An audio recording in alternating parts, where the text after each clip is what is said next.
Hello, my name is Guido van der Graaf and you are at the CBI tutorials how to create a successful tourism website. In this session you will learn how to show your expertise as a tour operator on your destination pages.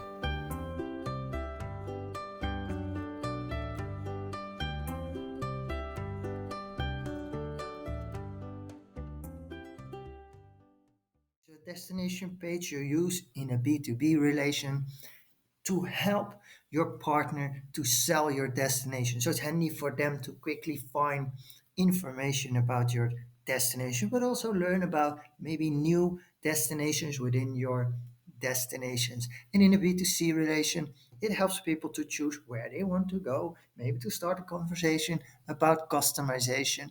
And so you try to inspire them with highlights, but you also try to help them. Hey, maybe you haven't thought about this part of our country. And Shalom is doing that nicely because they don't throw all the destinations in Myanmar in your face, but they thought about the way how people could look at Myanmar. First, they want to know about the classic four destinations. So those are presented. Then they thought, okay, but if you go to one of those classic destinations and maybe you want to see one or maybe all of them, you probably also want to see something else. Eh? The Golden Rock, which is a highlight, or Napali. But there might be also destinations you never heard of, which we call the enchanting destinations. Um, and they are then presented under that. So this is quite an interesting way to guide your visitor to what they want to see first, those main destinations, then maybe secondary destinations, and then maybe off the beaten track, new destinations you like to promote.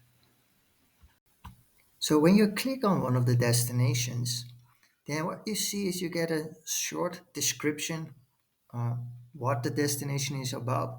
I would also add why you should go, or maybe towards a partner, why their clients should go, why this is a successful destination to sell, but also have beautiful photos. I would also add some videos about it, maybe some quotations of reviews of previous guests that have been there.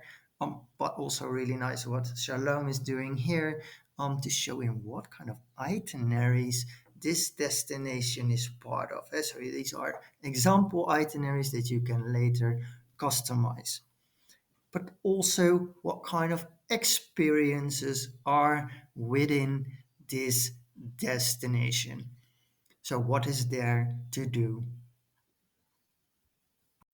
A really nice example of how you present a destination page is from Pulse Africa. So we're looking here at the page of Uganda, and what's actually really interesting to see here is that they don't inspire when they begin the page. They immediately go to sell or being helpful. So there's no picture, which is interesting to see. And I think the reason why they did it is because they want people to click on here, customize your trip, or understand why you should actually go to Agenda. So let's click here. And here we have the inspiration, a beautiful photo plus reasons why should I go to Uganda. So that's an interesting way of how they do it. Also note here that you can schedule a Zoom call and then you can learn what you can actually do in Uganda, and this is experience based. So they, of course, don't give an overview of all the things you can do, but purely the highlights what they think are the best things to do face to face with a primate.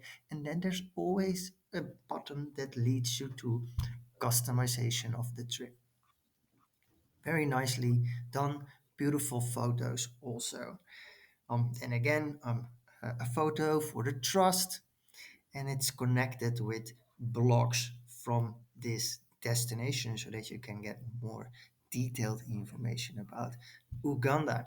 So, yeah, this is a really nice example on how you could set up a destination page.